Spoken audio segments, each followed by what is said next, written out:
Our team is driven by ridiculously high standards. We're all driven by curiosity to solve complex problems.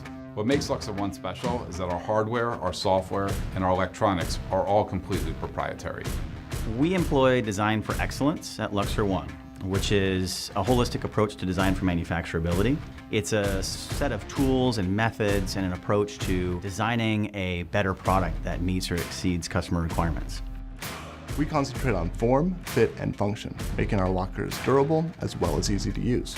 We want to be sure that our customers and carriers have the best user experience when using our Luxer One product.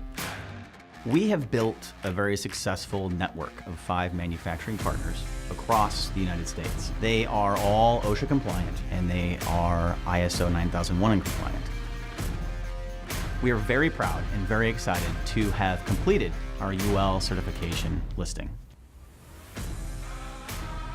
It can take up to and over a year to achieve compliance to UL listings and directives. We achieved it with our first iteration of product in well under a year. One critical component of the locker door is the lock. Our lock has been tested through over 100,000 cycles successfully.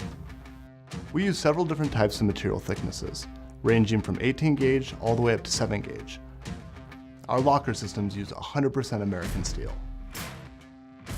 We use a tough, but environmentally friendly powder coating system. Ultimately, all of this is about our customers. We serve a variety of customers, from apartment and office managers to even retail stores. So they all have very unique applications of our lockers, and we need to be their long-term partner. Apple makes the best hardware in the world, so we're really proud to partner with them to power our lockers. And we've tried other touchscreens in the past, but there's really nothing else out there that meets our standard for customer experience. The iPad is just easy to use, it's reliable, it has its own battery in case there are any issues with the power in the building or the internet. Everybody knows how to use an iPad. Software development can be an art or a science. We see it as both. At Luxer One, we're on a mission to change the way the world receives packages.